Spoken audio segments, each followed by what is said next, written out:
Funta Julius is a seasoned finance professional with over 16 years of experience in the financial services industry. Her experience cuts across finance transformation, business process improvements, external audit, financial control, financial planning and analysis, finance operations, and ERP system implementations. Funta currently works as a corporate controller in an equipment financing firm in Ontario. Transitioning from a background in pharmacy, Funta successfully pivoted her career to finance, earning qualifications as a chartered accountant and becoming a member of a Chartered Professional Accountant CPA Ontario, Canada, as well as a fellow of the Association of Certified Chartered Accountants FCCA UK. She also holds an MBA from Rotman School of Management, University of Toronto. Her unique journey equips her with a diverse perspective, blending analytical precision with financial strategy. Funta has always loved numbers, even as a young child, and the book, The Richest Man in Babylon, kicked off her love and drive for personal finance.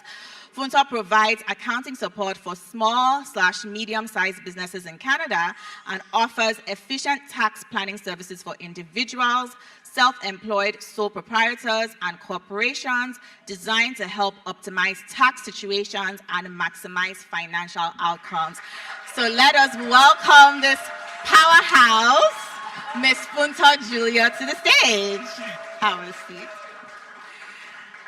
Our next awesome moderator is Mr. Remy Jimoh. So Mr. Remy Jimoh, he holds degrees in accounting, project management, and supply chain management. He is a certified financial advisor, and currently he works as a claims adjuster with PwC. Welcome, Mr. Remy, to the stage. And now I would like to welcome our guest speakers.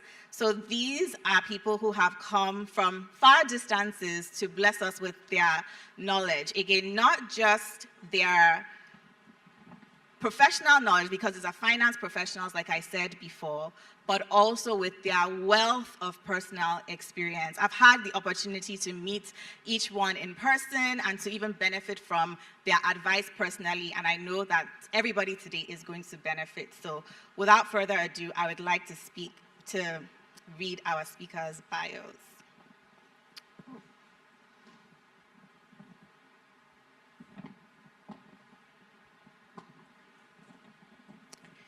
All right.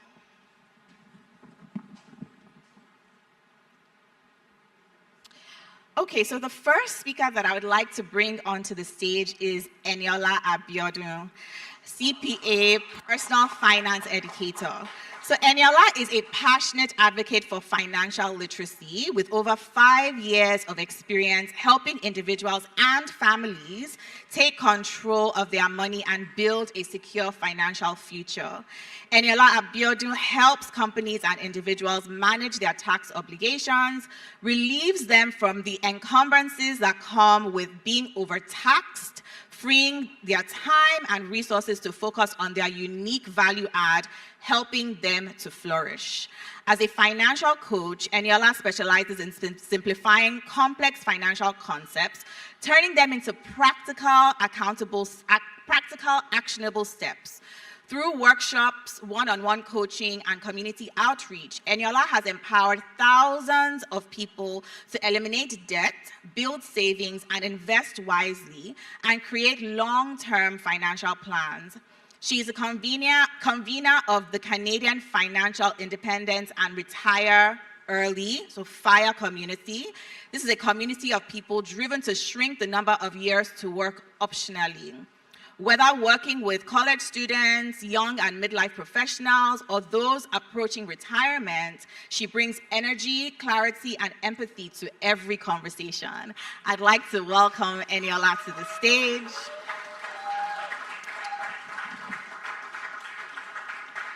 Next, I would like to welcome Mr. Olugbenga Abiodun, who is a believer, husband, father, mentor, coach, and commercial executive with global reach.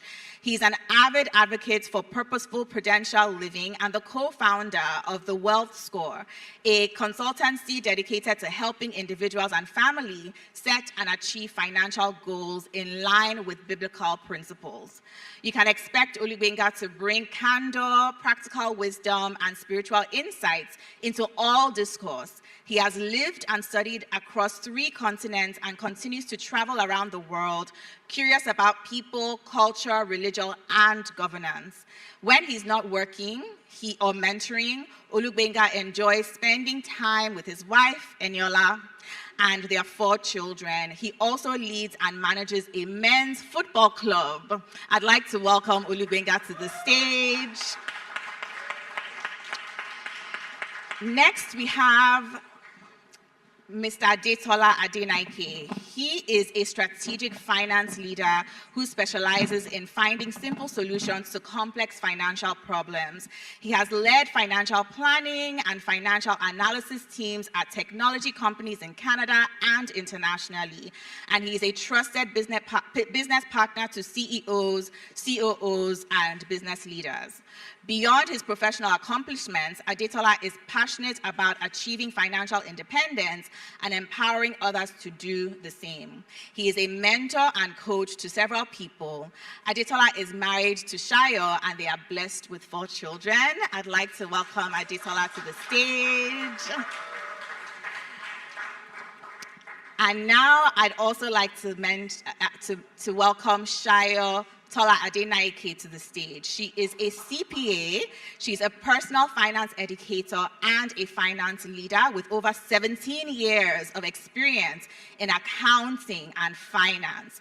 Shaya currently works as the Chief Financial Officer at a faith-based not-for-profit organization based in Waterloo, Canada.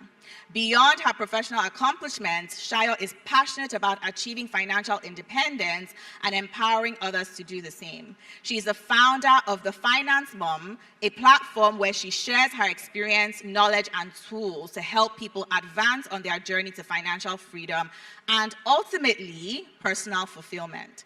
She's a seasoned speaker, impacting audiences at conferences, churches, small groups, and organizations as she shares about personal finance.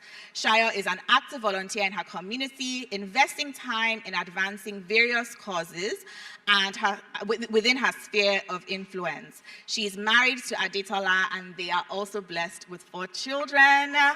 Welcome to the stage. I'm going to hand things over to our moderators.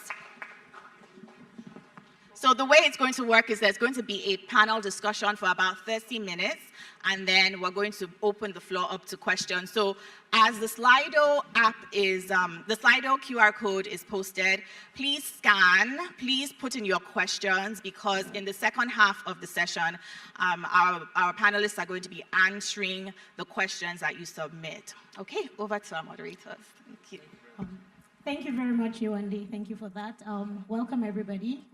Remy, my co-moderator, and distinguished guests. You guys are all welcome. We're really excited to have you here with us. To the audience, I just want to say that you guys should look forward to the Slido portion of this. Whatever questions you have, please start to put them together. If there's one thing I'm sure of, it is that these people are going to do great justice to whatever questions we have.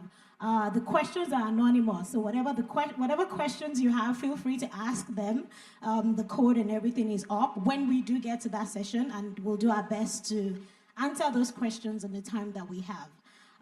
Welcome, everybody, and I think I'll just kick off with a very simple and easy question to answer, and either one of you can feel free to shed more light on that.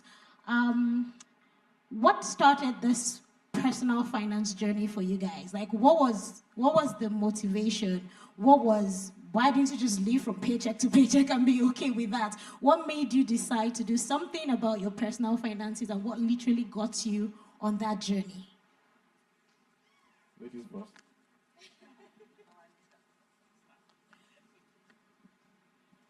Okay, Thanks for that question. So when I think about personal finance, I don't think there wasn't a real It's not loud. there wasn't a real start to personal finance per se for me as a person, because personal finance has always been part of our lives. So when we break up personal finance, think about personal, like personal to you as a person, as a family, Anila. as a community. Okay. Sorry, guys.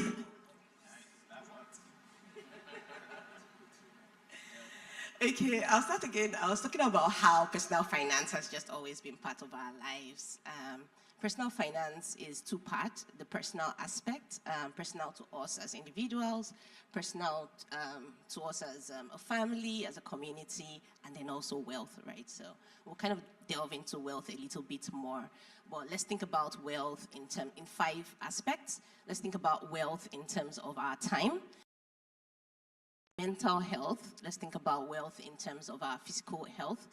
Let's think about wealth in terms of the quality of our social relationships. And of course, we'll think about wealth in terms of our finances.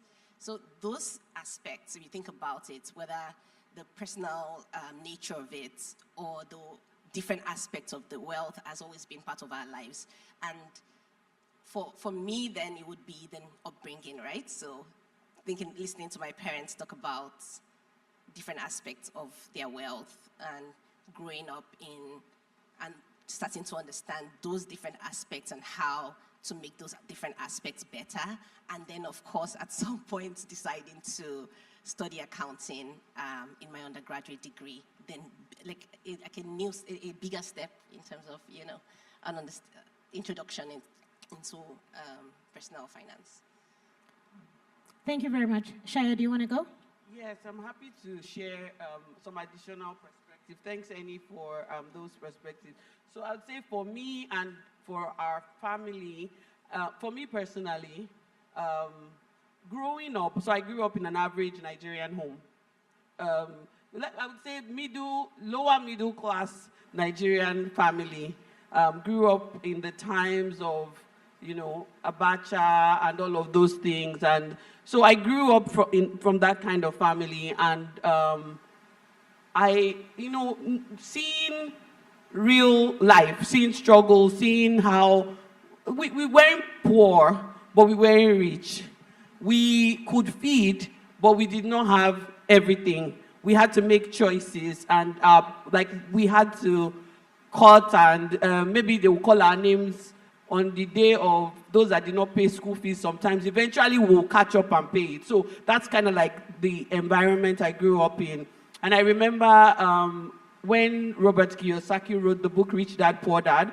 I read that book, and right then, as a child, I made up my mind that I wanted to be Rich Dad. I don't know if you've read the book, but I could see that I couldn't really relate to anyone in my personal space, in my personal life at the time that looked like Rich Dad.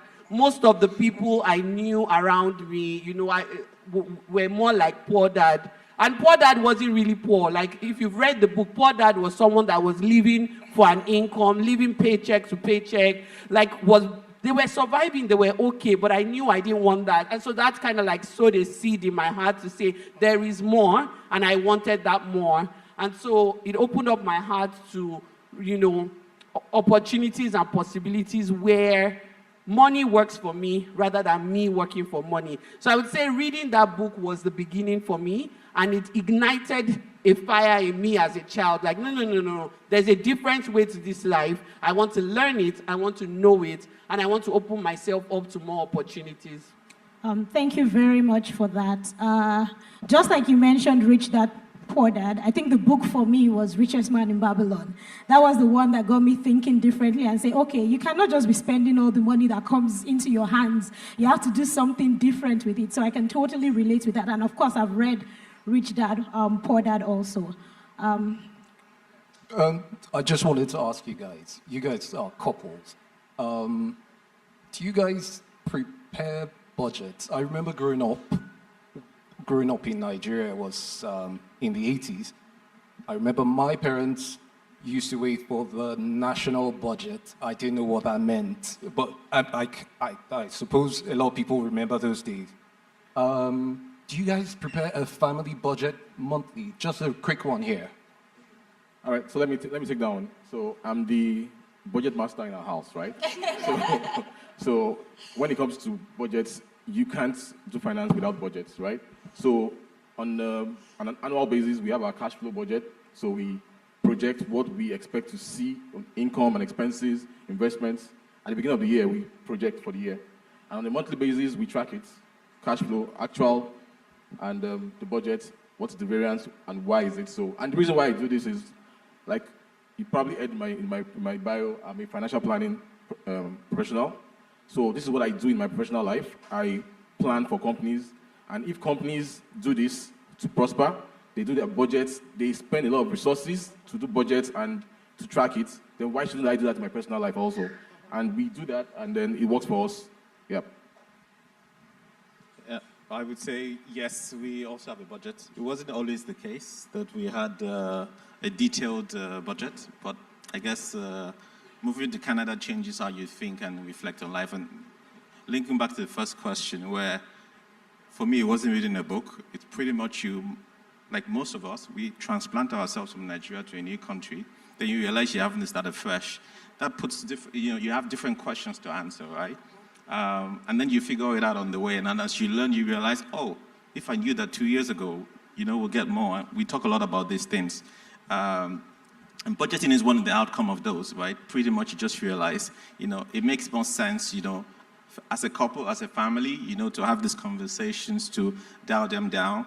She has my life on an Excel sheet, but also has, literally, I don't kid you, she's on that.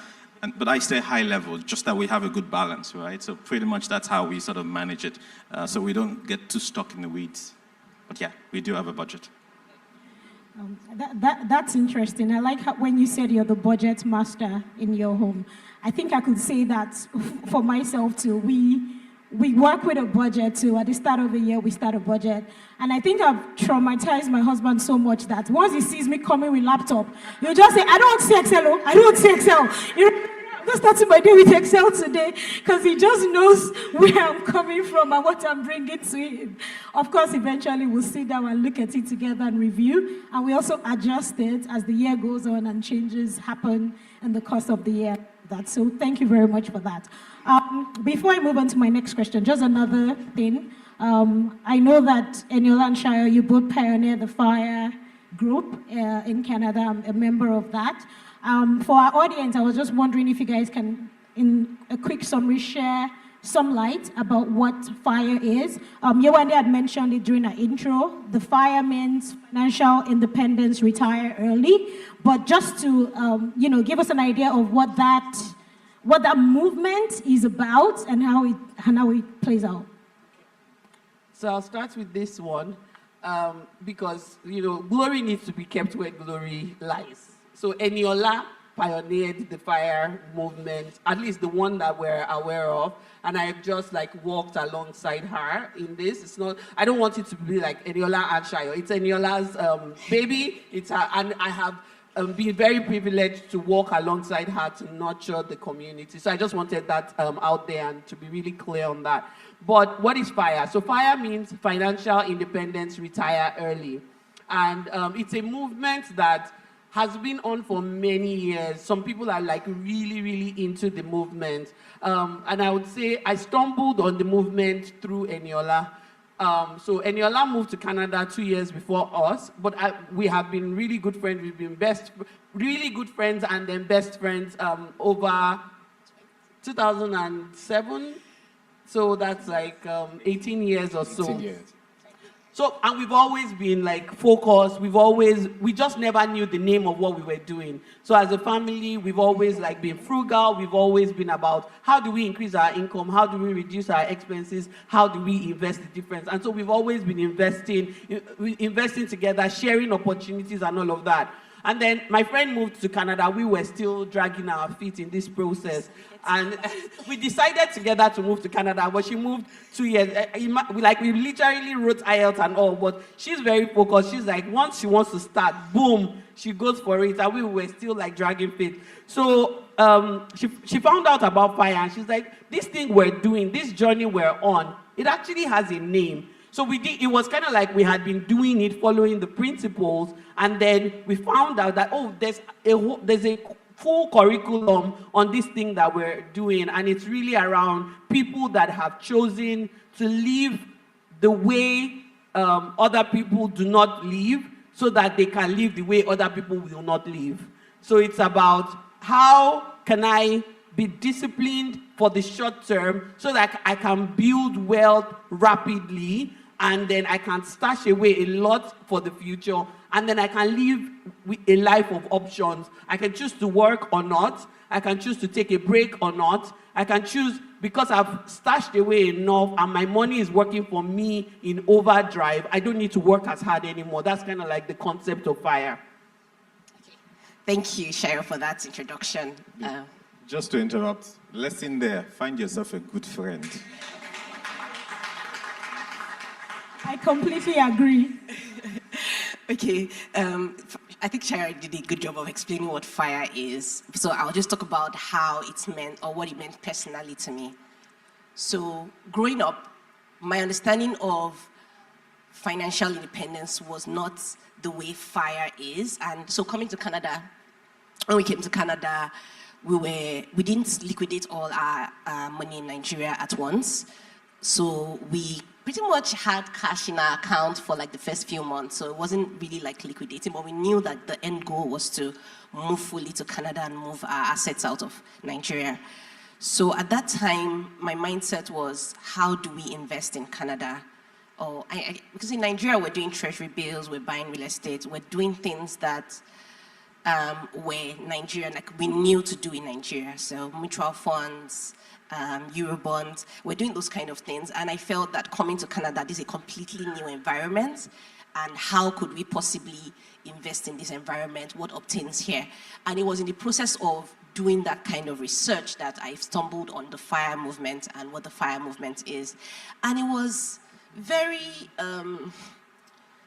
it was just fantastic. It was like mind-boggling, like, oh wow, so there's like whole literature around, you know, this movement. There's a whole, like, ways of doing things, ways to fast-track things, ways of thinking. You know, that was like, oh wow, so this exists.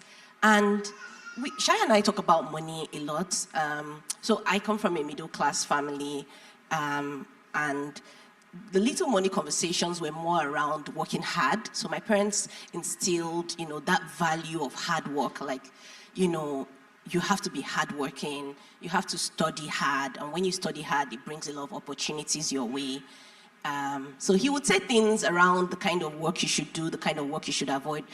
So for instance, because he had a lot of bankers coming to him, closing late, so he would see women in the office at 11 p.m. who are bankers, and it's like, oh, Nishishani Bank, meaning that you will not work in a bank. So he used to suggest things to me, and he would say like, oh, like, don't worry, Washishani KPMG, or he would just mention accounting firms and like, yeah, you can do that one. That one seems reasonable.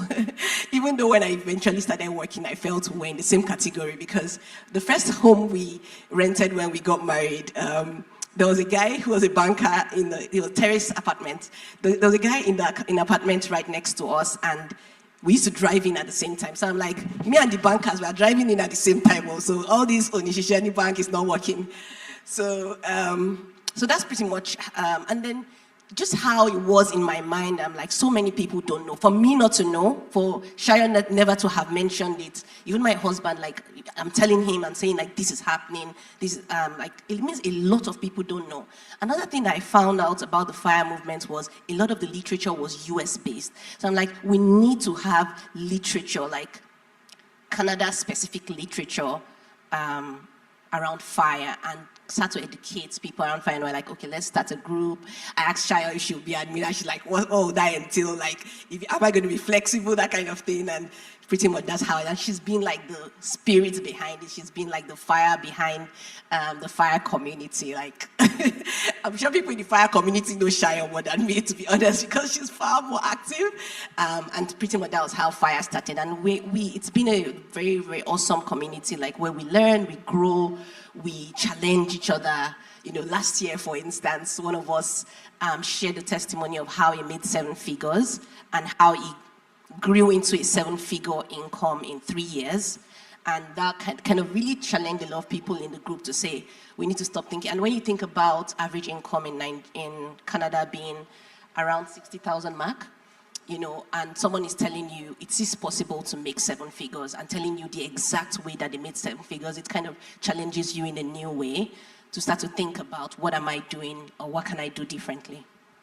And just in case you're wondering what this fire community is, it lives on WhatsApp. So just to be very clear, we do have in-person events, maybe once or twice a year, Calgary and here in Toronto, in Ontario. But the idea is that within that WhatsApp group, we have like 10, more or less 10 groups, specialist groups. Some focus on stock investing, long-term investing, frugal spending, even holiday day there. So it's not like all about saving and all that, right? Real estate, and people every day, I don't know, at least more than 1,000 chats, you know, every day, people asking everyday questions about, you know, we have these issues, we have this opportunity, has someone done this before, you know, and there's a lot of exchange. And most of the people, they just read, you know, and they follow up, and there's a lot of learning that goes on a daily basis.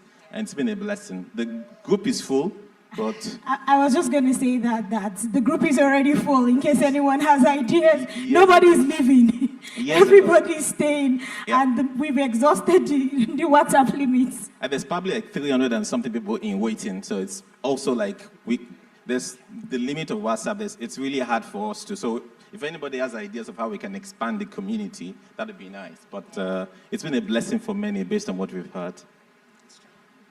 Right. Thank you very much, guys, for that. I'd like to know, and I'm sure there are a lot of people here who are really interested, you know, in the meat of why we're here.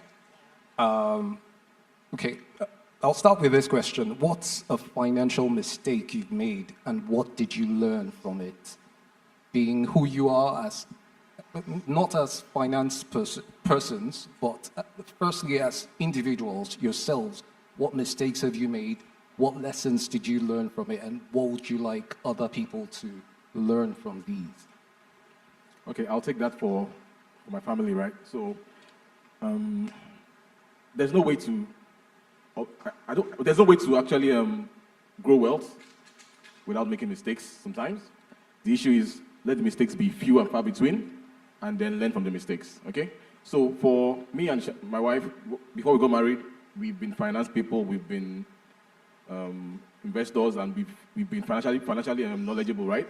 And when we got married and we combined our finances, we had a lot of investments in Nigeria and all that. But I would like to give an example of something in Canada, right? Because we are here in Canada. Exactly. So I'll give you a Canadian experience. So, like I said, we've had a lot of experience investing in Nigeria, money market, capital markets, real estate, and all that. So we had already grown a portfolio of investments when we moved here. And one mistake we made was we came here, we liquidated most of our investments in Nigeria and brought the money here. And we didn't take the time, or we were in a hurry to invest in Canada. Because again, in the investment world, time is important. You want to get in on time and let compounding do its work, right?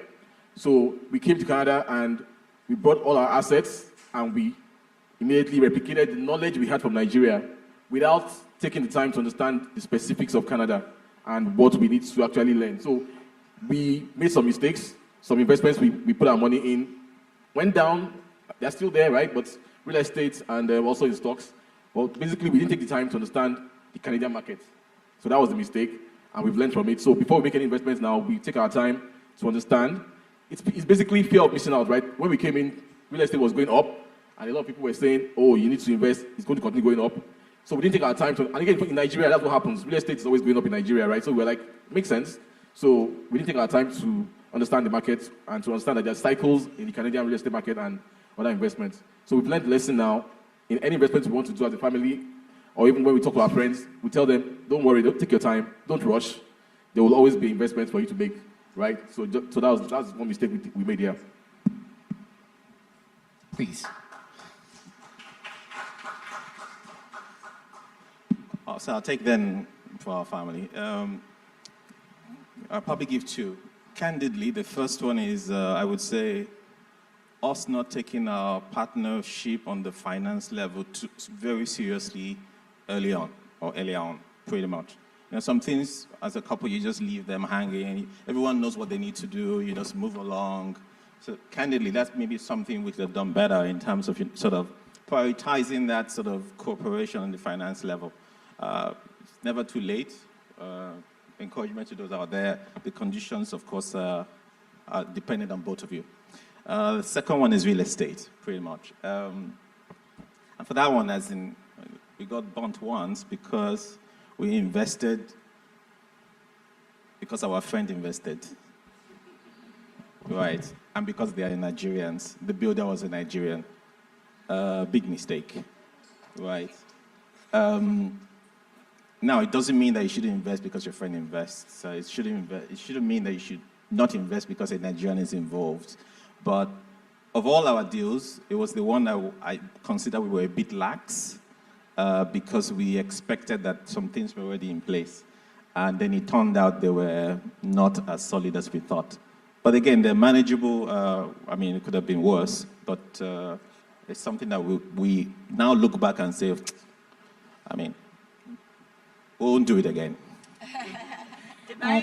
Sorry, so I just wanted to say something about the first point that Gbenga made, which is about the partnership in marriage, you know, saying that not being 100% on money, just leaving things to, I know she's doing that, was an error on their part, and eventually they figured that out. The synergy of marriage, when you're married, the synergy of working together and being on the same page on your money is so powerful. It is so important. Annie and I work, we talk to people, we talk to couples, we work with people, and this is one major thing I see, and that's why I wanted to jump on it, to just really, really emphasize that point. It makes absolutely no sense for one person in a marriage to be saving money in a high-interest saving account and earning 3%, and the other person in that same marriage has credit card debt and they are paying 21% in interest, and you both are married because we've agreed on a formula.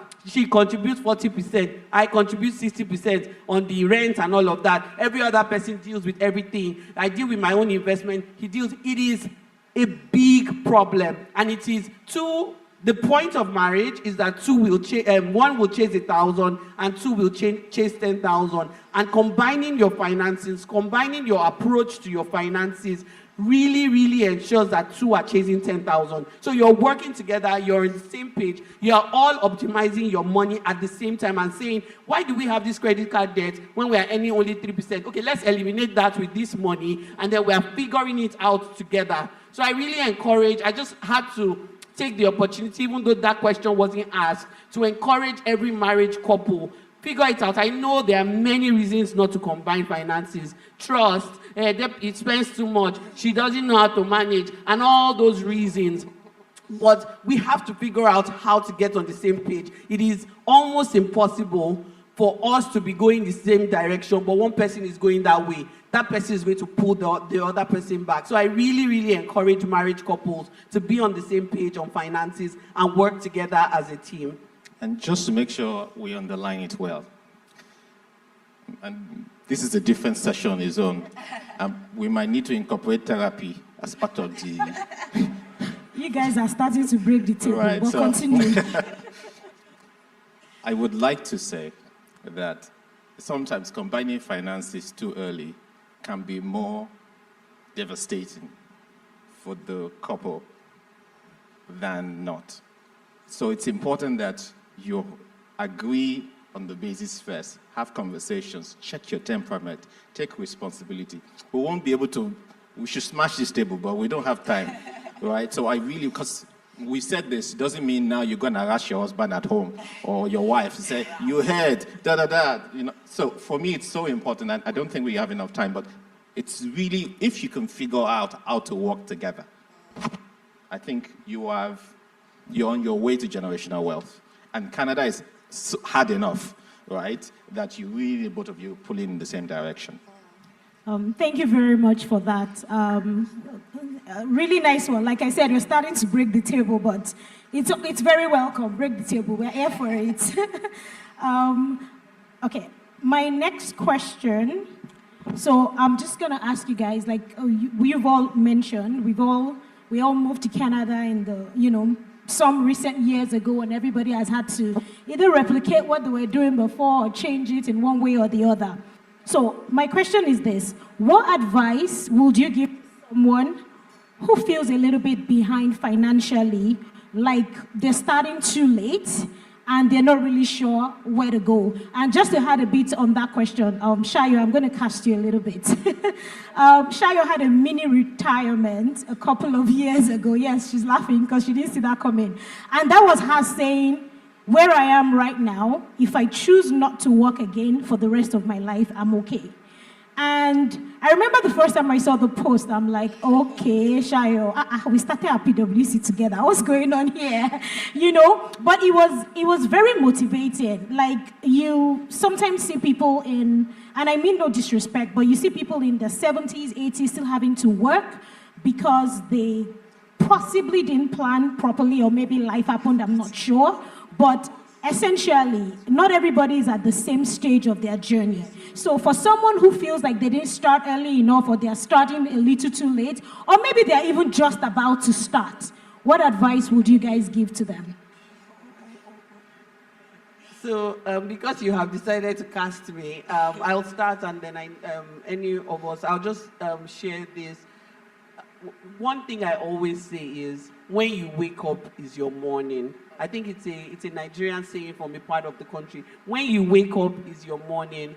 It is easy to say, oh, I'm already, you used an age, did you say 55 or 50 or 45?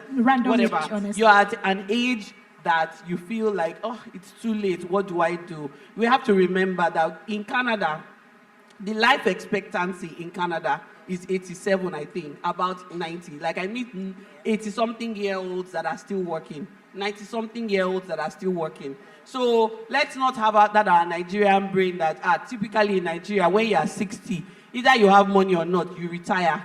Your children will take care of you, or people around will take care of you. That's not the case where we are. And so retirement is not an age. Retirement is capacity. In Canada, people live long. So even if you are starting and you are in your 40s and you feel, oh my goodness, I started too late. I wish I knew these things 20 years ago. You know them now. So you have 20 years to work. It probably means you can't retire early. It probably means you need to work into your 60s. But then you probably most likely still have, by God's grace and with God's blessing of long life, you still have 20, 25 and plus years to utilize it. So start now. Don't relish in, oh, because I didn't do it up till now, then it's too late. No, today you have found out, you have learned about it. This is your morning. This is your time to start. Maybe I add to that a few things for structure. The first one is to understand what your limitations are. The second one is to get yourself a coach or a financial advisor.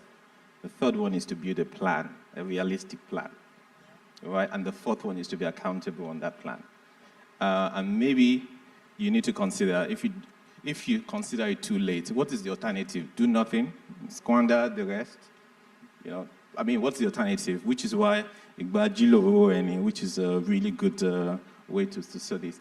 The journey of 1,000 miles, they say, starts with one step. So you take those baby steps. And talking about baby steps, I think it's time to talk about Dave Ramsey. So go online, look for Dave Ramsey. There's 7 baby steps. And those are good ways to start. And as soon as you set yourself on the right path, maybe compounding interest will work for you. Maybe, opportunities will open up and you will learn a lot, or you will find the next NVIDIA. And instead of following the regular 8% average, growth in the market, you will end up getting 1,000 because you spoke to a financial advisor or a friend who helped you, and you could triple, double, make more money before you retire. Okay. Thank you very much, Benga and Shayo, for your answers. Your answers kind of serve as some segue into my question here. But we're running out of time on this segment already. But I just want one answer. I'm going to ask this question, one answer, real quick. So, okay, Proverbs 13:22 says, "A good man leaves an inheritance to his children, but the wealth of the sinner is stored up for the righteous." Here's the question. As Christians, what role does having life insurance, estate planning, or an emergency fund play in wise money stewardship? Anyone? I'll take that question, and I'll take it because you asked about things that are a bit on the higher top of hierarchy of needs. So when we think about our finances, we need to think about in terms of what comes first. So think about it in like building blocks of a house. So at the base of that block is your basic needs. So you need to be at the point where you're meeting your cash flow and basic needs. So food, water, housing, shelter, all the basics. So the next block that you're putting on top of that is what you just said about emergency funds. So you're thinking about financial safety now, because your basic needs are met. So that next block is building a block of financial safety. And when you start to think about blocks of financial safety, that's where you're thinking about your emergency funds and life insurance as well. Now, emergency funds create a buffer for you for the unplanned. So thinking about how you can't, like when we talk about budgets, right? We budget, but we can't budget every single expense. There are things that would happen that you didn't plan for. And when those things happen, then you have a buffer. So you're like in 3 months, 6 months, 1 year, you're fine because you've created a buffer. But you can't create a buffer if you didn't build the first block. So the next block you want to build is building wealth. When you're building wealth, that's when you're thinking about, oh, I want to pay down debt and low interest debt. Think about low interest debt. You want to invest for the long run. You want to, expand your net worth. So after you build wealth, that's when you're building wealth. Typically, is when you start to think about financial freedom and saying, I want to be at a point where my passive means of income exceed, my expenses for the long run, like forever. Right? And then above that is now where you start to think about estate planning. Estate planning is kind of like really, really high up there because at that point you're wanting to transfer wealth from one generation to another. And this is you talked about how, the righteous man leaves a good inheritance for his children's children. So you want to pass it on. So you're thinking about tax planning. How can I protect my wealth from taxes? How can I pass on my inheritance or what I have, my wealth, to the next generation? And just to wrap that up, I'll just say it this way. For wealth, you need strategy, you need structure. And I think life insurance, for example, is a risk management strategy that helps you protect your assets, limit your liability, and allows for an easy transfer of your wealth, what you built, to your children. That's the role. Basically transferring your risk from yourself to the institution. For a fee, for a little fee. Yeah. Let's remember that. And we're not saying permanent whole life or the universal life. We'll not break this table here too. Again, there's not enough time to do all that, right? Emergency funds, pretty much, life happens. Things happen, even to God's children. Joseph went from pit to slave to prison, right? Things happen. And when things happen, it's always nice if you have something to lean on. One of the things that revolutionized Egypt when Joseph, took over, but also explained the strategy to Potiphar, was to say we need to save 20% for emergency, for the rainy days, because we know that according to your dream, right, in 7 years' time, there will be lack. And if there is, we need to be able to respond. If you want to maintain a quality of life, but you understand that the economic cycles and life is not a straight line, then you have to be able to think upside and downside and figure out, what do I need? richest man in Babylon says 10%. I follow the Bible. I say Joseph 20%. If you can save 20% of your earnings every month aside, I mean, again, it's not by the time you work it out, it's less than 3 months of your annual pay. 3 months. And over 7 years, it can be substantial. And that will give you an additional comfort so that you don't have to use your faith on every small thing. You understand? Right? And the third one was what? The third one, estate planning. This is about trust and wills, and we Nigerians are very weak on this one, right? Here that if you die interstate, how many of us know what interstate means? Without a will. Government can first take everything. Well, anyway, we'll talk about that later. The most important point is you don't want to expose yourself and your family to hardship because something happened to you unexpectedly. And so having those legal and trust structures to protect your interests and allow for smooth transition from the minute 0 seconds that you leave, right, that your family steps easily into a place where they are comfortable and they are blessing you for the rest of your life. Man or woman, by the way. Thank you. Thank you so much for that. Richest man in Babylon actually says that if you spend more than 70% of what you earn, you're spending too much. Whatever, however we choose to interpret that. Anyways, we've spoken a lot of English, and we don't want to bore you guys. We actually want to answer questions that you guys have. Practical, everyday questions, and I heard that there are already like 20 plus questions that have already been sent onto the Slido. So we're just going to go straight to that and hopefully provide answers to some of the real life everyday questions that people actually have. So I'm just going to take the first question. I'm just going to quick one to the Slido team. Okay, no, we're fine. So for the first question, from a tax perspective, is it best to build a real estate portfolio under an individual name or under a corporation? Popular question. So Annie is the tax person in the group, but she has said, I think you should take this one, so I'll go ahead. Now, it depends. And the truth is that most of the answers we're going to give to most of your questions will start with it depends. Because, and this is not me trying to pass the buck or not take responsibility. It is just the reality of personal finance. Personal finance is very personal. Many things are subjective. And so the answer to most questions is it depends. In fact, if you go into a personal finance exam and you just say it depends, you will most likely be accurate and get 100%. So, but on this one, I would say it depends. It depends on many, many different factors. One of the things to just remember, first of all, is that in Canada, one of the most expensive things that you would have to pay in life, one of your biggest costs is taxes.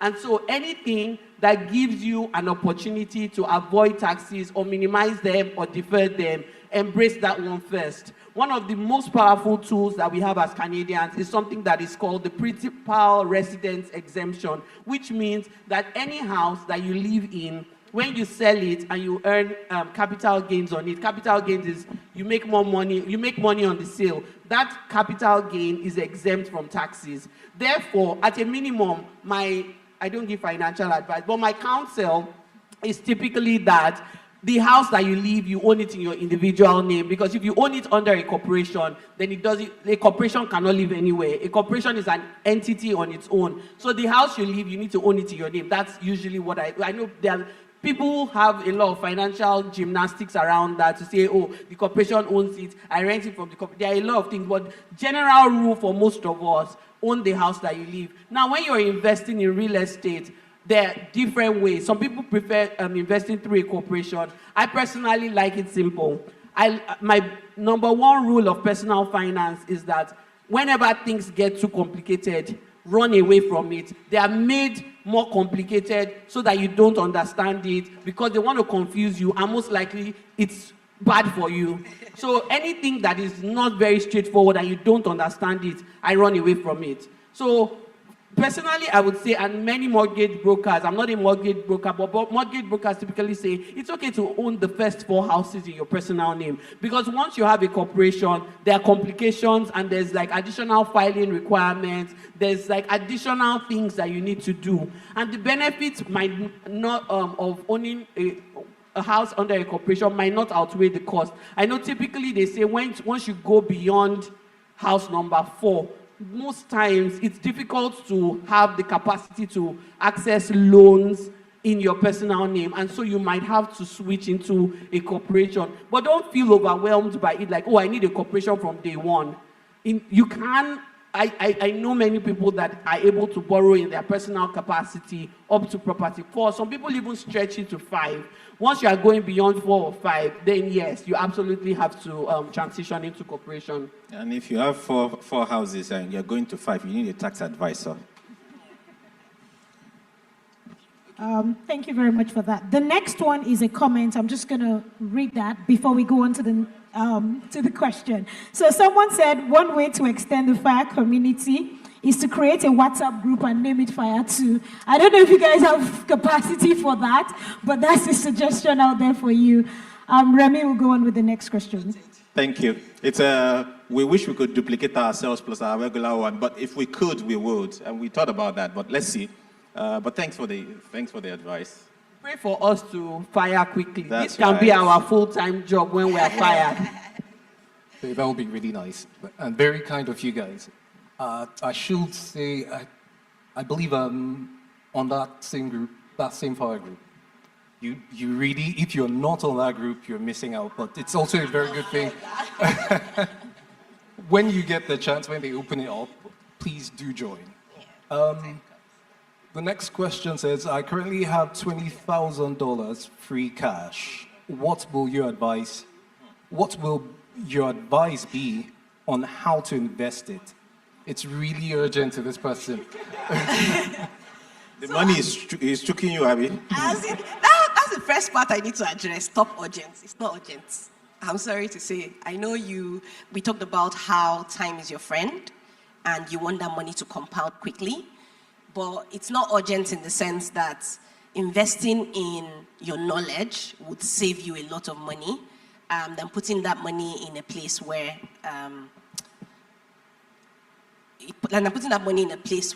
it might lose value in the long run, right? So I'll say top urgent, just because I don't know your personal financial situation and your short or long-term goals, I'll say before you make a decision or before you get a chance to talk to someone, because it's not something that we can say, do this. There are high interest savings accounts, like there are several. Like leave that 20K in a high interest savings account. You can do that whilst you make a decision on how to invest it. Now, in this case, I'm separating savings from investing. I'm saying that you can save that money, let that money yield high interest while you make a decision about investing. I don't know your investing temperament. I don't know your timelines. I don't know your plans in the next 10 years for that 20K. So it's very, very hard to say this is what to do. So, Can I just quickly add, from my own understanding, answering that question, you need to understand 3 major things. You need to understand the tax effect of your money, the risk effect, and the compounding effect. Just like she said, before you go into any investment, you need to understand how these 3 things play a major or a role in how your money grows or it doesn't grow, depending on what you do with it. Well, there's something before that. What are you after? What are you trying to achieve? This 20K, what do you want to, how much do you want to get out of it? What's your time horizon? Is that saving towards a house and you just want it to go so you can, as you are working, add more to it and buy your first house? So there's a lot of context that you need to provide.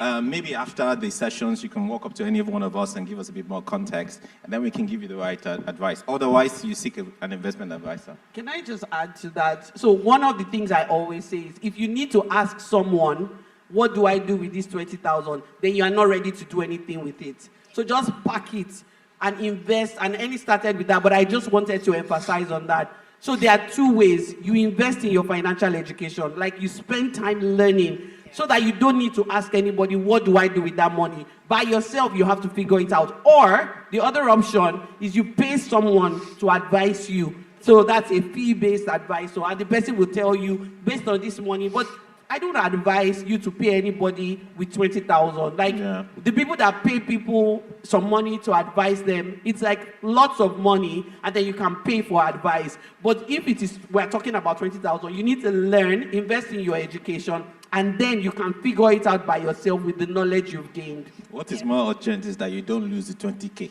Yep. Very important. Thank you very much for that. So I'll just go on to the next question quickly. This question says, what tools do you use for your financial planning / budgeting? And are there ways you automate the monthly tracking process? I already kind of mentioned something that I do earlier, which is I use good old Excel. I'm very old school. I don't have energy to be tweaking any app to suit exactly what I want. Again, I work with Excel on a daily basis, so it's a tool that I really know how to use already.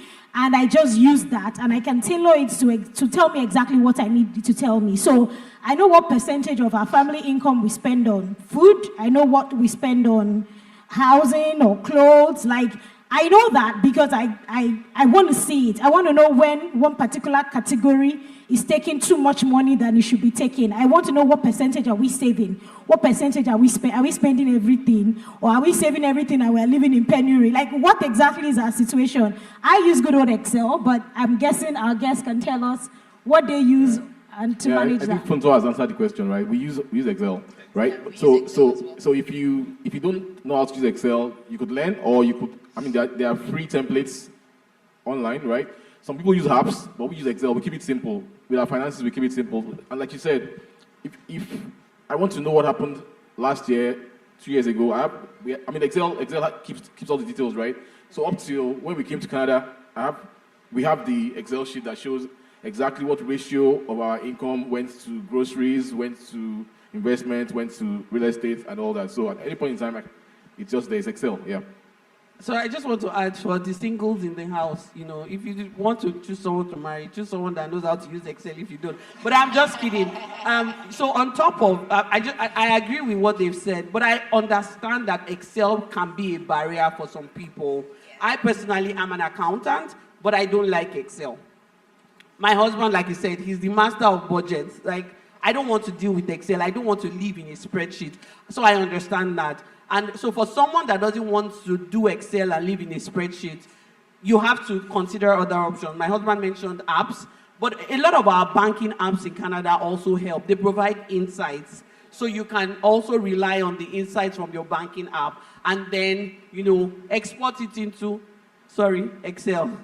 And then you can figure it out with that. But at least that helps you start. Or there's a guy, Ramit Sethi. He believes, he doesn't believe in budgets. He believes in what is called a conscious spending plan, which in my opinion, that's a budget that won't make up. They just don't want to, let's not use the word budget. Now, what he says is that take off the percentage you want to save, take off the percentage you want to invest, take off the percentage that's for your housing, and then whatever is left over, spend it. Don't track it. Don't live in a spreadsheet. Just spend it and know that we spend 30% and this is it. So figure out a way that works for you. There are many, many options. What's not acceptable is just earning and spending it all without putting some structure around it.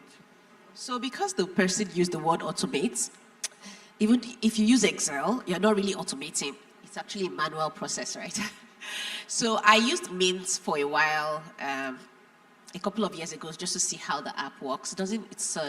It is continued now, but it was a free app that connected to all your bank accounts. You could put manual figures like your real estate assets and things like that there, and it was fantastic.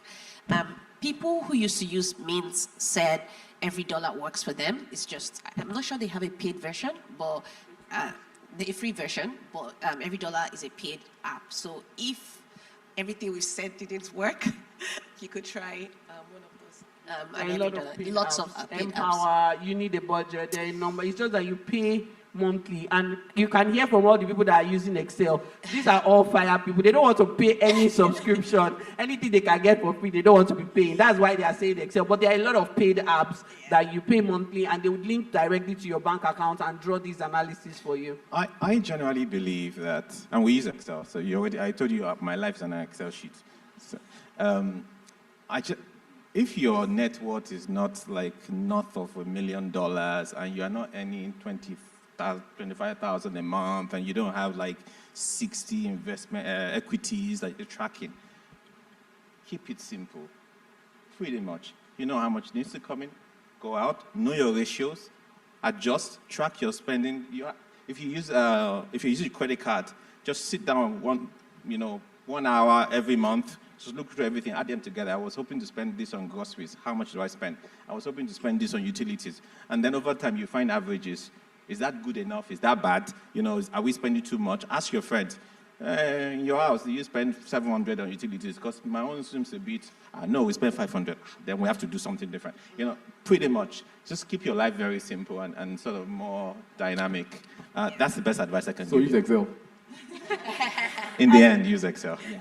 Okay, so one last thing I just wanted to add to that is, don't just keep track for keeping track's sake.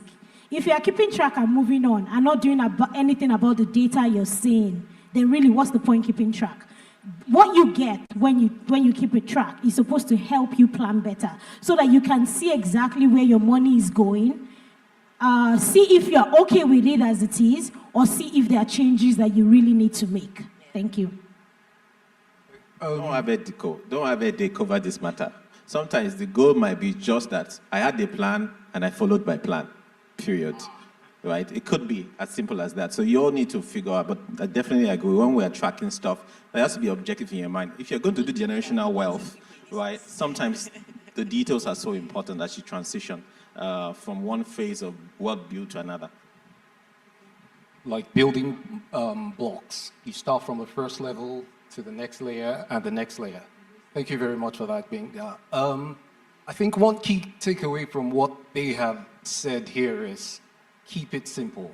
Excel works because Excel is probably the simplest app everybody has access to. So just keep it simple, go for Excel. Eniola mentioned Mint. That's a good one. I don't know it. Never heard of it. Sorry? Discontinued. It no longer exists. It's been discontinued. Okay. So just keep it simple. Use Excel, or if you don't know how to use Excel, you can learn or maybe get more education on it. Thank you very much. Next question, please. Google Sheets. Google Sheets. Google Sheets. Google Sheets. Okay, well, Eniola is also suggesting you use Google Sheets. Yeah, but it's not quite as simple as Excel. Now, maybe it's on the next level. Yes. I beg, use Word and calculator. All paper and biro. Simplify your life. It's not that deep. Yeah. Okay, so next question. Our next question is, how can you approach paying back student loans, and how do lump sum payments help reduce debt? Who'd like to take that? Okay, I'll take it because I'm very anti-debt. So I like this question. For student loans, I think first of all, I was thinking about prioritization when you're paying debt. Student loans typically are not high interest debt. There are people who have student loans at prime rate. That's the worst I've seen. I've seen people have student loans at 2-point-something%, 1-point-something%. So if you're at the point where you're trying to pay off your student loans, I hope that you have you don't have any debt that is at a higher rate than that student loan. So you want to prioritize debt by rate, because the same way compounding can work positively, it can also work negatively where your debt compounds negatively. So that I'll say that's the first thing. So second thing is how much do you have available, right? So your income is like bedrock of your finances. Typically for most people at the beginning of their lives, their income is the bedrock. So after your basic needs are met, and when you're paying off debts, you kind of deprioritize discretionary expenses just to achieve that goal, typically, particularly if you're very serious about achieving the goal. So when you deprioritize these discretionary expenses and you're like, this is what I earn, and these are my basic needs, and when I meet my basic needs, this is how much is left that I can channel to paying off debt, then you can kind of determine how long would it likely take to pay off that debt. So there are two major approaches when it comes to paying off debt. I know I've kind of emphasized, prioritizing the debts with higher interest, but there's also a school of thought, and I think in this case you need to know yourself.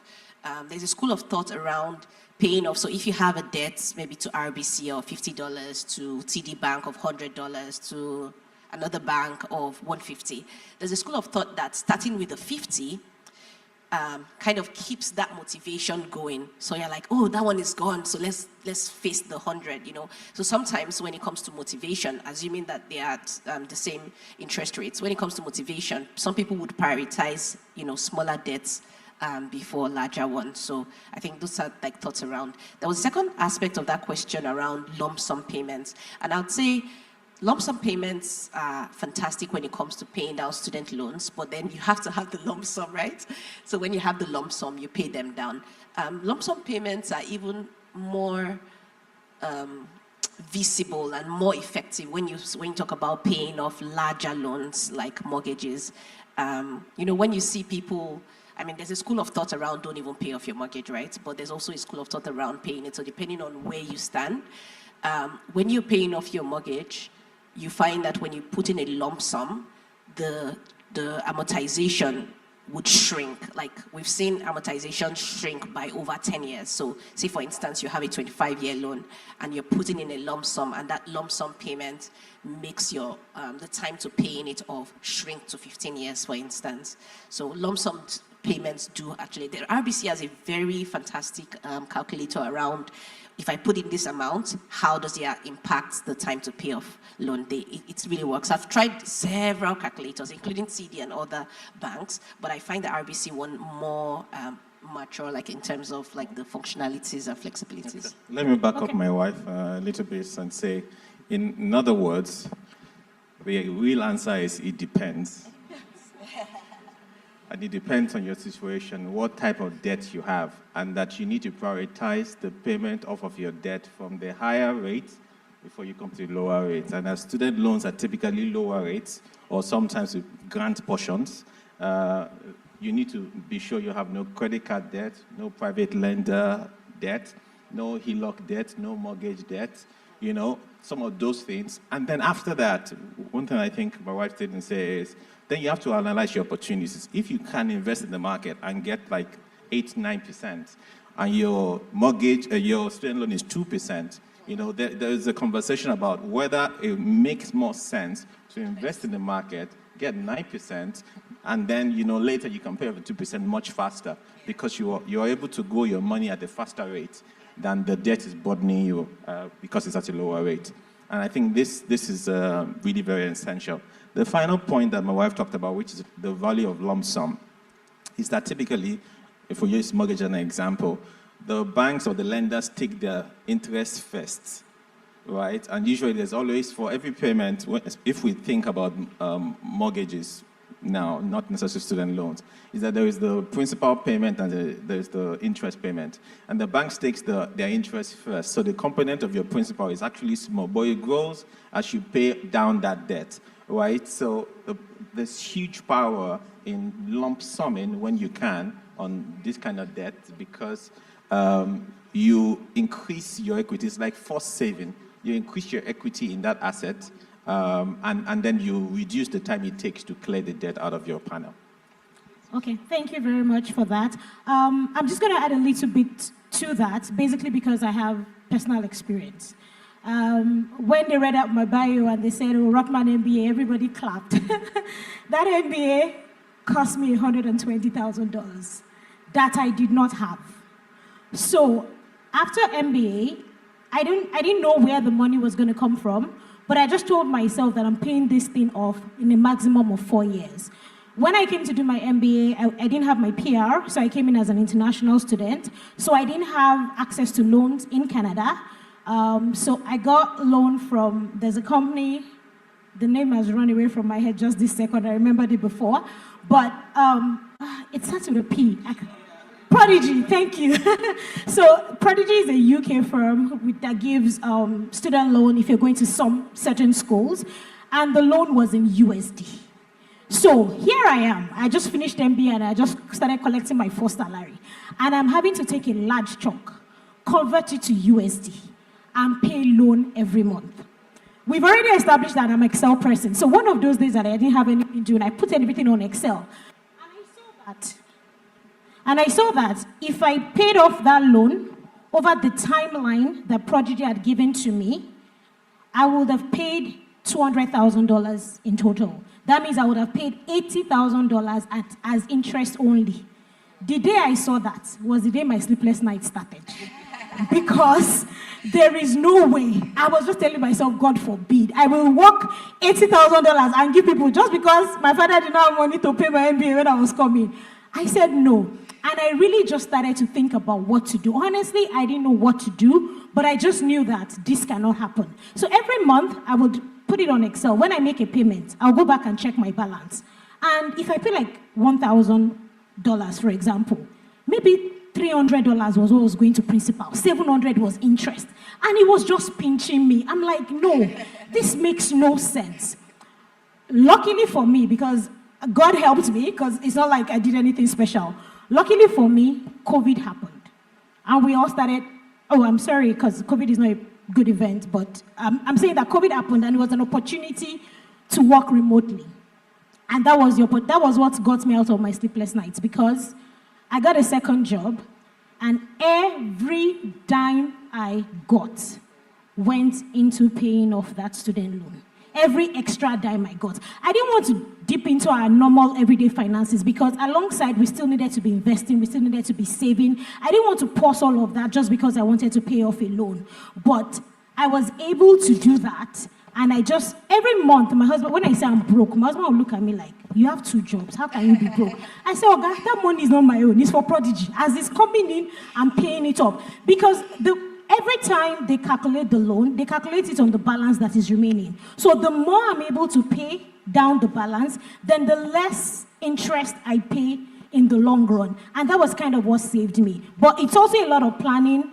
Well, again, opportunity arose that I could take advantage of. So to the person who asked that question, I think for me it's what opportunities can you take advantage of? What is available to you to use? But trust me, paying lump sum is going to save you a lot of interest that if you don't actually look at the numbers, you have no idea how big that interest is. But like everybody already said, if that is not your most expensive debt, if you have more expensive debts, you probably want to pay off the ones with higher interest rates first. You pay off your debts basically based on which one is more expensive, which one has the highest interest rate, and then you kind of cascade down in that way.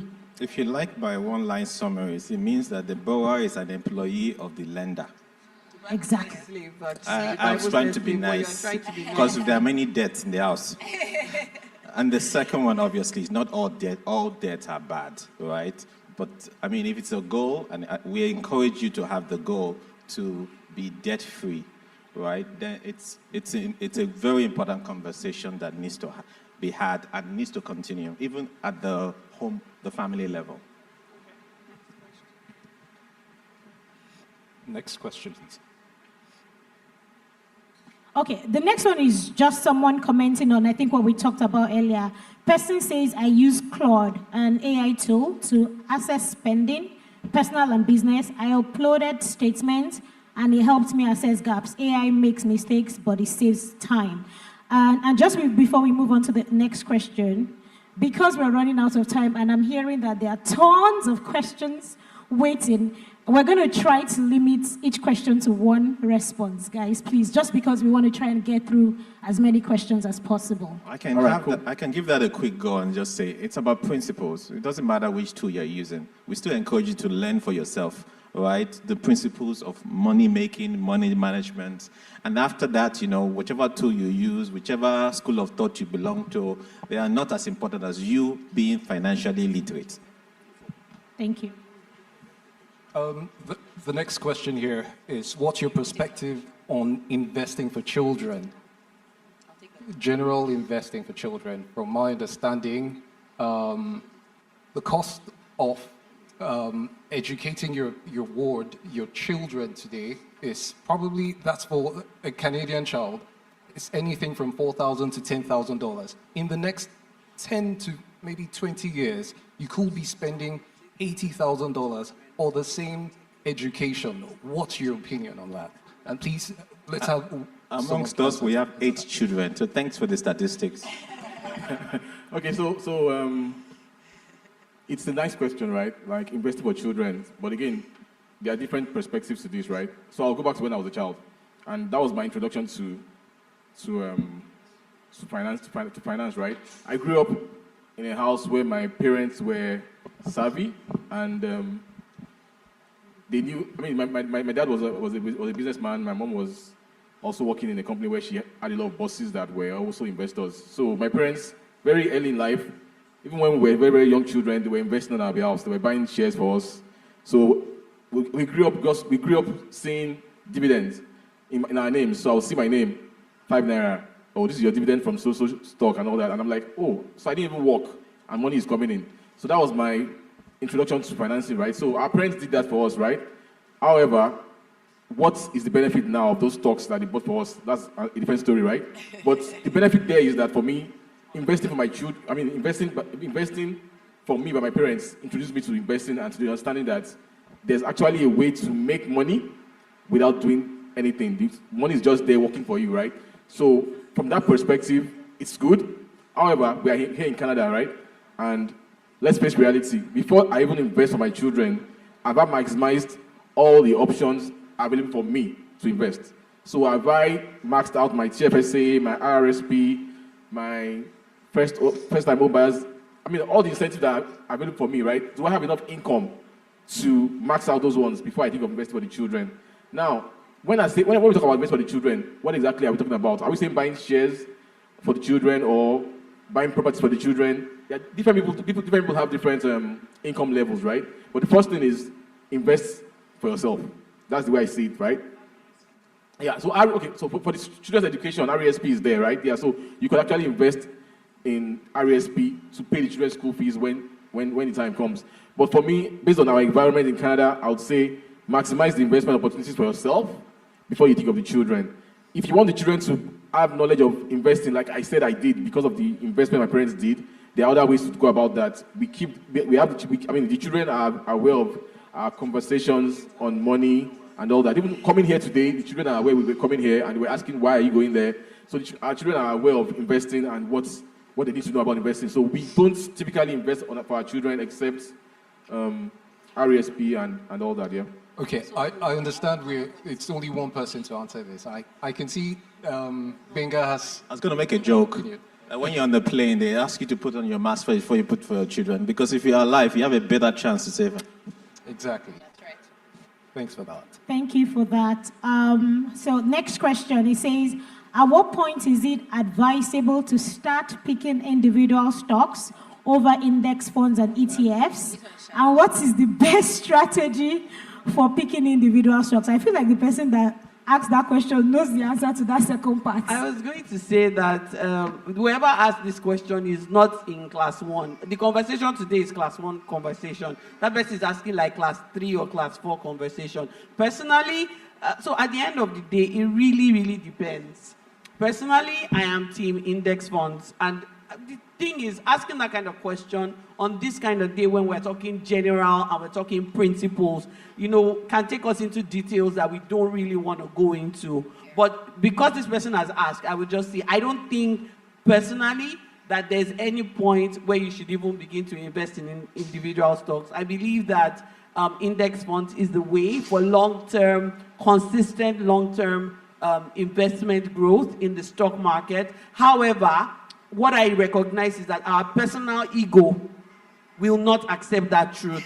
And so what I say to people, because we have to pacify our ego, we cannot believe that we cannot outperform the index, and that's fine, because a few people have, it's just that most people don't. And so if you believe that you are a unicorn and you can actually outperform the index, what I advise people is Just keep 90% of your investments in the index, and then that 10%, try with it, continue with it. Don't do 1 year, because in 1 year, anyone can outperform the index.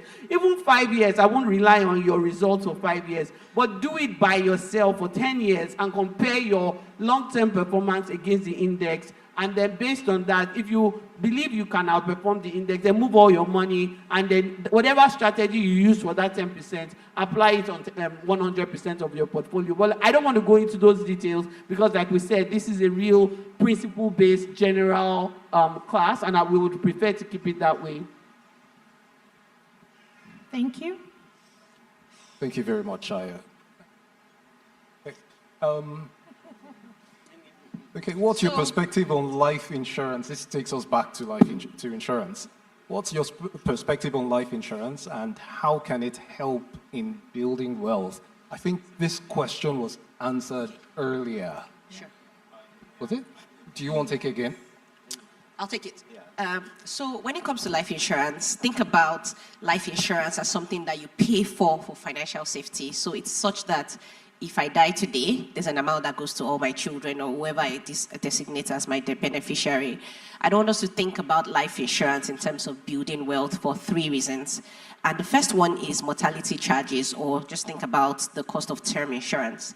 Like when we, in a FIRE community, when we encourage people to get life insurance, we are specifically talking about term insurance, because even though permanent life insurance exists, what you need is, typically you don't even necessarily, depending on your goals, you don't necessarily need coverage, because when you're thinking about life insurance, you're saying if one spouse dies, the other spouse is not left hanging, so to say, that like there's enough funds for that other spouse to carry on. Or if both parents died, there's money that goes on to the kids or to whoever is taking care of those kids to kind of keep them going without affecting their quality of life. So the first one is mortality charges, which is typically which is kind of like what a term insurance would charge you on an annual basis.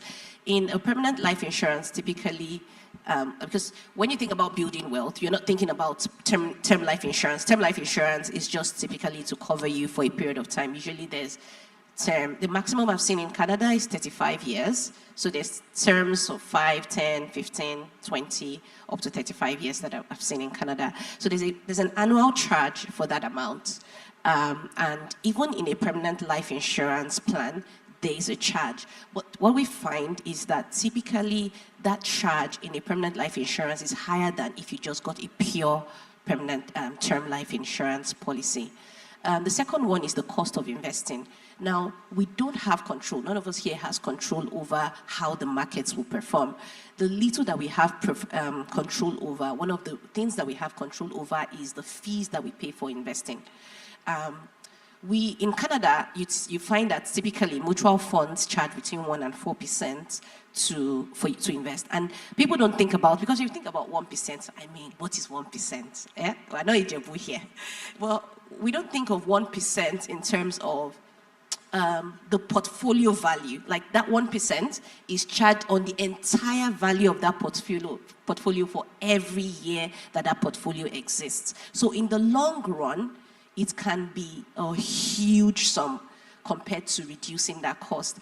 And index funds, I think Shai already introduced us a little bit to index funds. Index funds have changed the face of investing in Canada and, of course, in this part of the world, I should say North America, such that you can get similar performance or even better performance paying far less fees. I mean 0 points, in fact 0%. We have index funds with 0% fees.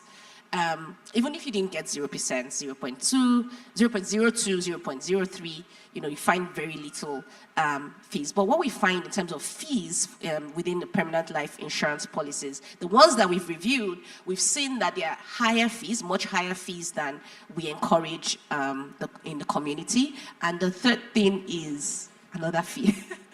For some reason that escapes me, but for those, because of the costs, because think of insurance, the insurance companies are not there to give you money. They are there to make profit. So anytime you buy insurance, buy it with an actual need in mind. So when we think about life insurance, let's think about it not in terms of building wealth, but in terms of securing our finances. With permission from Funto, as the two are one, so just a quick underline there. I have to say, you know, you have Primerica, WFG, Great Way. I'm calling names. Nobody should come around. You are determined to break this table. No. So when it comes to universal life, all those kind of things, we are not advocates of those kind of products because we don't think that they are the best use of your time, and we don't think the promise that they offer is sufficient for, you know, prudency in managing wealth. If you have to take on the life insurance, we recommend something like the term life insurance. And that's me asking myself, for example, if I'm having 2, 3, 4 houses, and we have X number of mortgages, if I die, how will my wife manage? You know, she has 1 million, 2 million, 3 million debt on one income. That's you being thoughtless. This is not generational wealth. It's generational trouble. All right. So one of the things you want to do is to be able to have something that protects you and your family in the event that things go bad. And I think that's the biggest value because you obviously protect your family, but you also protect your assets. So those 4 houses can remain, but maybe with the money you get from the insurance, they actually can pay off all that debt at once and become debt-free because you release 2 million into their hands. So I remember the third reason why we encourage people not to get into permanent life insurance in the community. And it's really the way that this life insurance is sold. Because what they sell to you is tax avoidance or tax deferring. Either you're deferring the taxes or you're avoiding it. But there are many vehicles that we cannot get into today. RESPs, TFSs. There are many vehicles that can help you to completely avoid taxes or defer those taxes until the future. I know we're out of time, but I just want to answer that person's question, which is, in all that they've said, we encourage that you separate insurance from building wealth. Insurance as a risk management safety tool to protect you and your family, and keeping it there, and then building wealth for starting a business, investing, and all the other ways, growing your income, many other strategies to build wealth, trying to commingle these two things in one. You pay so much more for so much less coverage, and at the end of the day, you are minimizing the future ability of your funds to compound. Okay, thank you very much. I'm hoping we have enough time for 2 more questions because we're fast running out of time. So next question says, what I'm hearing is about retiring early, saving, investing, and having life insurance. Can you share more on achieving FIRE via business opportunities in Canada? One person is answering the question, please. And probably 1 minute, please.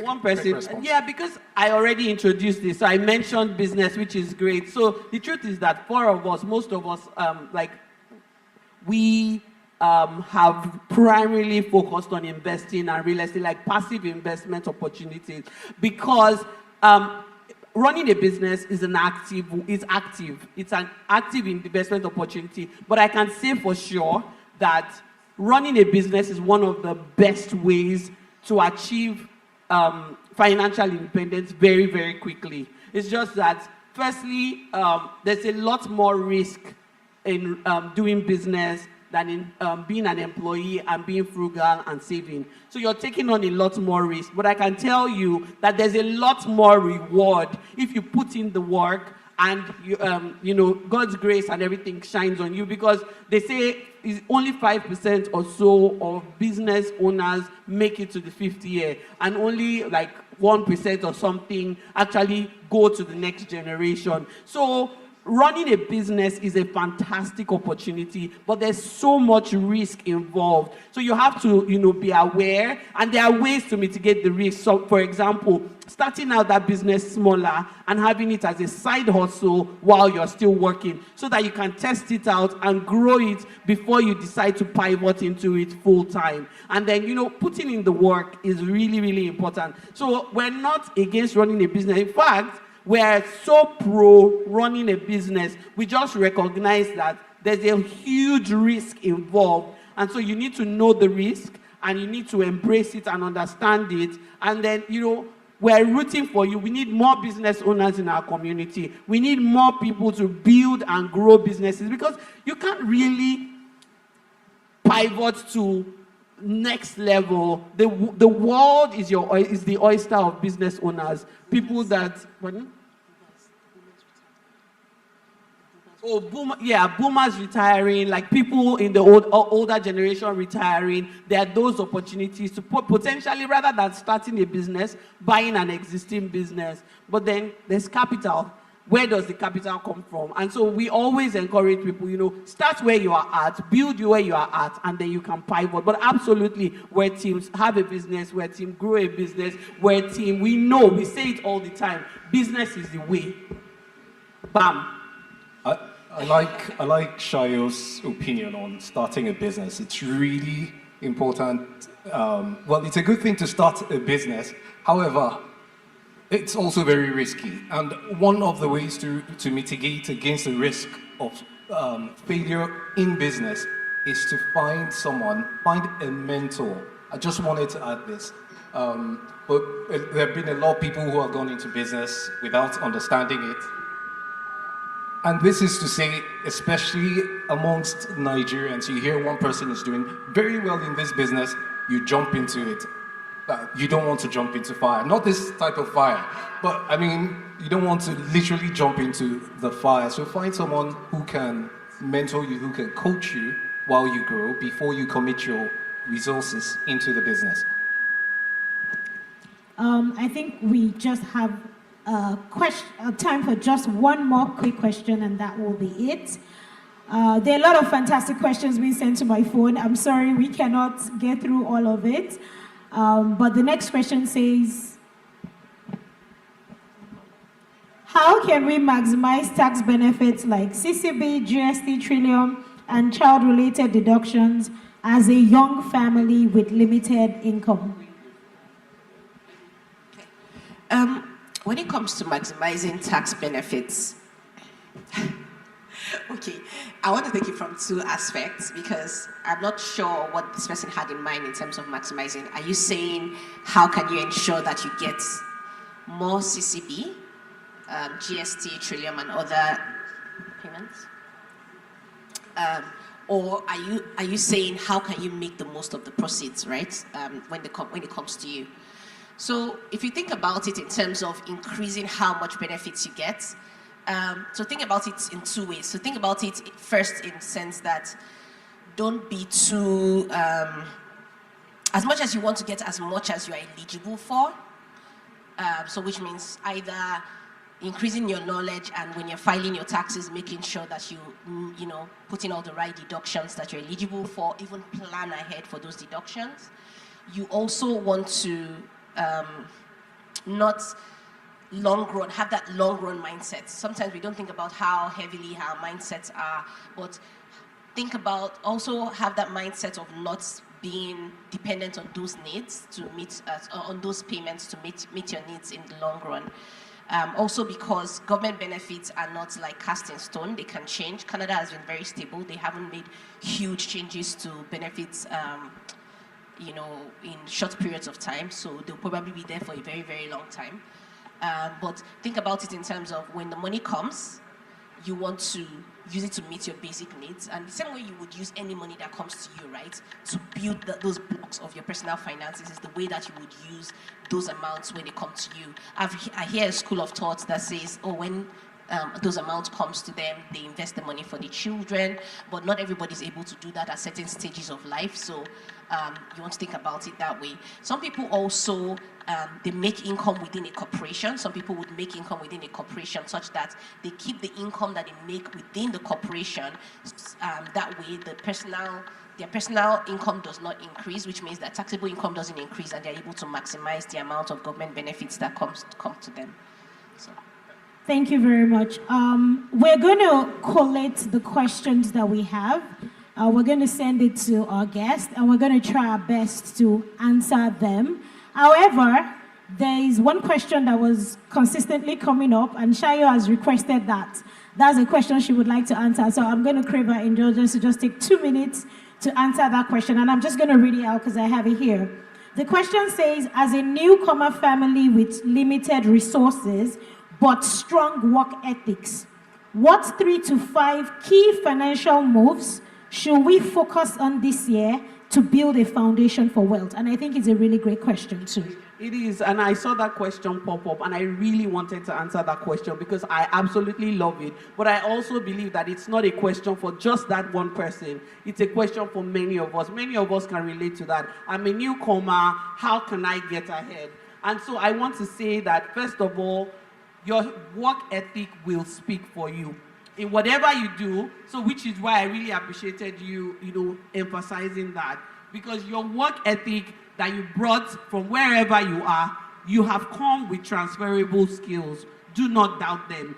Do not think that, oh, all this work I put in, I have to start from zero. Even if it looks like for now you are starting from zero, you're not really starting from zero. You have all those things, and one opportunity is all it takes to skyrocket you and take you to the next level. Now, while you're waiting for that opportunity, while you're actively working and getting ready for that opportunity, there are a few things I want you to do. First of all, I want you to focus on your income, because I think Benga said it earlier, your income is your most important wealth building tool.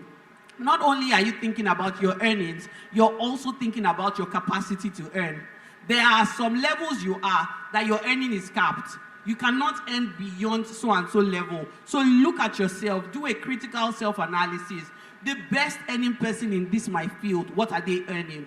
Do I have the capacity to increase my income by 2, by 3, by 4? If the answer is no, then you need to ask yourself, what do I need to do? What course do I need to take? What opportunity do I need to explore to ensure that I can ignite my capacity to earn, such that when the opportunity comes, opportunity meets preparation? So that's the first thing. The second thing I want you to do is evaluate your expenses. Look at them. That Excel that we are saying is a bit too detailed. You need that detail. At that level, you need the detail. You need to watch your expenses with a microscope.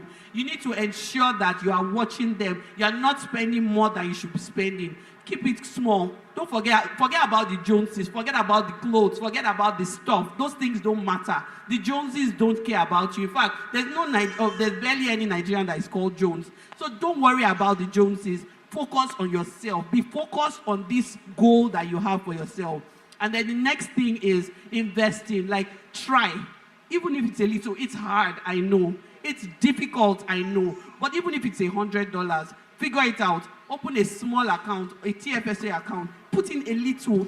Sometimes it's not that amount. It is building the habits. It is building the ability to do it. The ability to say, you know what, we will not do DoorDash for 1 month, so that we can have a little bit of extra. Or every food that we eat must be cooked in this house, because we simply cannot afford to go to a restaurant. So it's that level of discipline that is required. And then the last one is, because we're focusing on the income and we're focusing on the expenses, when the income goes up, there's something called lifestyle inflation.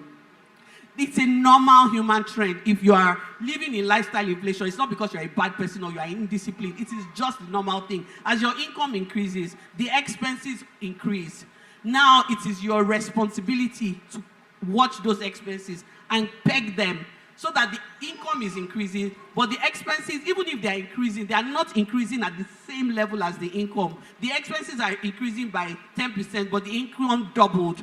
What does that mean? That means that surplus that you are creating, that surplus you are investing, now begins to expand, and you can continue to invest it at a much higher level. So don't look at where you are today. What you need to do is get yourself ready, get your mind ready, get your habits ready for that next stage that you are getting ready for, such that when that money comes, you already know what to do and you can continue to put it to work. So I just felt really touched, and I really wanted to answer that. And I'm really hopeful that that person, you can begin to put everything in place such that when that breakthrough comes, it doesn't all go to, new clothes and we can finally take a vacation. No. We can now finally, a vacation will come. Don't worry about it. Is it not that one? There are things that we need to put in place before we can begin to do all those things. Thank you very much. Thank you very much, Eniola. All right. I'm sorry. Thank you very much, Shayo. I think that was a fantastic question to round up. I just wanted to put in, and that's because there was an emphasis on hard work and work ethic. As important as your work ethic is, one thing I find in life is that what you work on is far more important than how hard you work. If you think about our mothers, they were hardworking. You know, like if you think about Warren Buffett, he's not more hardworking than several people that we know. So, but if you think about like an accountant in, say, in not-for-profit, would earn far less than an accountant in certain industries that we know, without mentioning. You know, so where your environment matters a lot, and so your environment and where you're positioned plays such a huge role. And so that's something you want to think about strategically, about how you position yourself, whether in terms of what skills you build, what environments you place yourself in, or what kind of businesses or careers that you. Okay, thank you very much. We have come to the end of this session today. Thanks, everyone. I hope everybody has been able to learn one key thing or the other. Thank you very much for staying back, for everyone. I know this is a lot to stay back a few hours after. Just a couple of announcements before Pastor B comes up stage to round up. There is food and refreshments in the overflow for everyone before you go. A request from the ushers, please try as much as possible to keep your trash, like put everything in the trash as you eat and as you go around, so that they have very minimal cleanup to do afterwards. Thank you very much, everyone. Thanks again. And I'll have Pastor B just come up and round up for us. Whoa. Whoa, let's celebrate these amazing people. Wow, thank you so much. The Adenaikes, right? And the Abioduns, thank you. We've thoroughly been blessed. And I think one of the things that will make all the things we've heard today worthwhile is that we do not just go and, bank it. Oh, it was a nice session. It's about the little actionable steps we decide to take from today. That when we see them in another, say 6 months or 1 year, we can walk up to them, maybe at another event, and say, thank you. I remember that day that you came to TCN. It marked a new beginning. And I just wanted to say something. I kind of struggle sometimes to say these things without, so that you don't come off. So I've been struggling on my seat. Do I want to say it? Do I not want to say it? But then I thought that maybe as someone that has also lived a lot of this, what's it called? Everything they've said there is very possible. Very possible. Because the first thing is to actually believe that it is, doable. And I kind of put down a few things here that I thought, okay, I was going to share as we just round up. They spoke about emergency fund. I just want to correct something. We are people of faith. And this is, I believe in it very strongly. I do not believe in emergency funds. Sorry, you people are experts. I believe in opportunity fund. The Bible says that the path of the just man is as a shining light that shines brighter and brighter. So you're only permitted to have better days. But in preparing for better days as well, you need to save so that when the opportunity comes, I can tell you cash is king. Cash is king. We've had people that will just come up, transactions that ordinarily that this is not the worth of this transaction, but the person needs money. So because you have money, that is your opportunity fund. Because if you keep money for emergency will come. We don't plan for emergency. We don't have emergencies. What would come are opportunities. And I've had different schools of thought. But emergency will come. It's okay. But I do not plan for emergency. Because that is not what the word of God tells me. I will plan for opportunities. The person that wants to, as a needy has lived his life in a certain way and wants to sell off his assets, I have money to be able to buy it. So I believe more in opportunity funds. They are the experts. But you know what? We're in the house of God. So I'm just telling you what the Bible says. Also, another thing I would like to say, please live below your income. Last year, to the glory of God, I won't mention numbers. So the glory of God last year, I'll put it as 10-figure income in NGN. But nothing changed in our lifestyle. Nothing. As in, you see my husband begging me, he wants to buy G-Wagon. He's been trying, he has done presentation, he has done every, what's it called? I'm like, no. To be honest, if he buys that G-Wagon, nothing will change. But he has not been able to justify it. So when Funto says she's terrorizing ordained brother, it's not only ordained brother that is going through something. So this man is going through a lot. He's going, yes, let me give him a hug. He's going through a lot. Please live below your income. Some of you are living lifestyles that you cannot afford yet. You can't afford it. Calm down. You can't. Double garage, triple garage, 4-bedroom, all room and suites with 1 or 2 children. What are you doing with it? Please live below your income. Live a very underestimated life. So that when you appear, you don't appear too early. When you appear solidly. People know that, yes, no, this person is at that stage. Learn to delay gratification. It's almost the same thing as living an underestimated life. Seriously. I don't want to mention numbers so that I do not get but delay gratification. There are things that you can afford. But you ask yourself, do I really need this thing?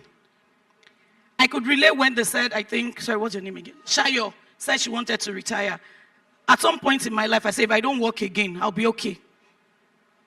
And they will go, even if they have to pay as international students, they will pay.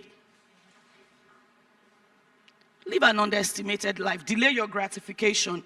And also invest in yourself. I like that when somebody asked and said, well, what do I want to do with my urgent 20K? Your urgent 20K, go and sit down, read. Understand what you want to do. And above all, you have a God that can finance big dreams.